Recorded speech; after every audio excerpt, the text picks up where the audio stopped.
É muito provável que você conheça e se lembre do caso Lázaro, um foragido da justiça que foi acusado de assassinar uma família inteira no Distrito Federal e por 20 dias parou o Brasil, uma verdadeira caçada humana. Eu trabalhei como advogado nesse caso e sei de alguns detalhes que eu tenho certeza que você nunca ouviu.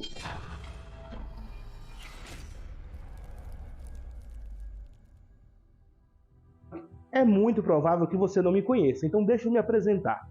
Eu sou Adenilson Santos, advogado criminalista que trabalha e vive aqui no município de Águas Lindas de Goiás, onde aconteceu a caçada ao Lázaro.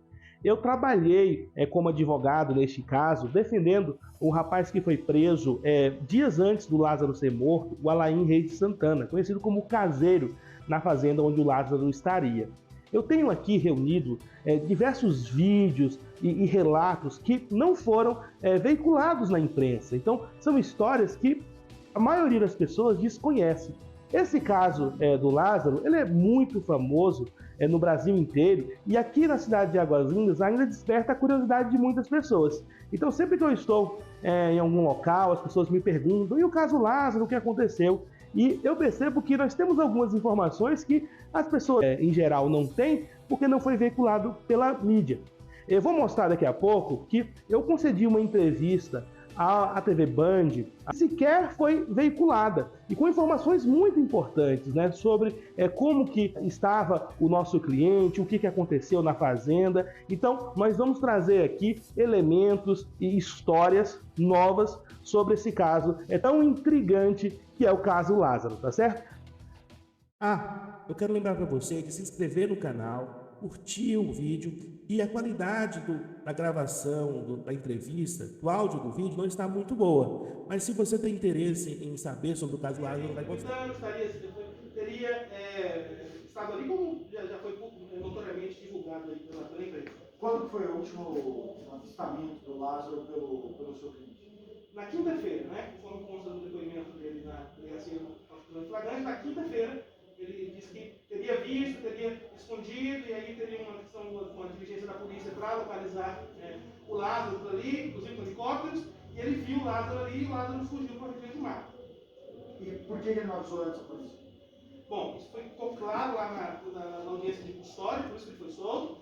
Ele não tinha o acesso, não tinha a certeza necessária, uma série de razões. Ontem, inclusive, com essa fundatela, nós levantamos uma possibilidade da situação de não querer se envolver, né? Porque, assim, uma coisa, Felipe, fazer o crime de favorecimento pessoal, é ajudar na fuga. Outra coisa é não colaborar. Então, assim, eu acredito que ele apesar de não ter contribuído com a polícia, né, de forma alguma ele ajudou em uma fuga ou favoreceu uma fuga do lado. Nesse momento ele está com medo de perder a vida? Muito. Assim, eu digo possivelmente, porque assim, ele está em um local seguro, ele não quer falar com a imprensa diretamente, ele não quer colocar o rosto, né? É uma situação muito difícil. Imagina essa circunstância dele aparecer aqui como uma pessoa que entregou Lázaro. E ele, como se sabe, é uma pessoa que cumpre uma pena no regime aberto, assim, é uma pessoa vulnerável nesse sentido. Não quero vitimizá-lo, mas é uma pessoa que, sim, diz que sofreu essa ameaça e que teme sim, né, como tantos se sentem ameaçados. Né? Com toda a repercussão que tem no caso já ao longo de 2 semanas, em nenhum momento ele percebeu que ele estava diante do Lázaro e o comportamento do patrão dava guarida ali ao Lázaro, ele em nenhum momento percebeu que poderia denunciar? Eu imagino, essa é uma interpretação que eu faço da situação. Porque ele descreve, e por isso que foi preso em flagrante, ele descreve 3 situações: segunda, quarta e quinta-feira. Na quarta-feira ele teria recebido diretamente uma ameaça do Lázaro. E ele também fala de situações que ele imagina, né, que teria ali uma conversa entre o patrão e o filho, teria situações ali que ele fala que mandava ele sair, tinha cochichos. É importante frisar, isso foi muito trabalhado na audiência de custódia ontem. Ele era um caseiro, e assim, ele ia trabalhar às 5 horas da manhã e saía às 6 horas da noite. Então, assim, ele estava na lida, estava cuidando dos peixes, cuidando das galinhas, dos animais. Então, assim, ele pode ter visto essa movimentação, mas a gente tem que dizer também, isso é sem evasiva, Felipe, que tudo é muito atípico aí, está acontecendo de forma muito atípica. E repito o que eu falei na tela ontem.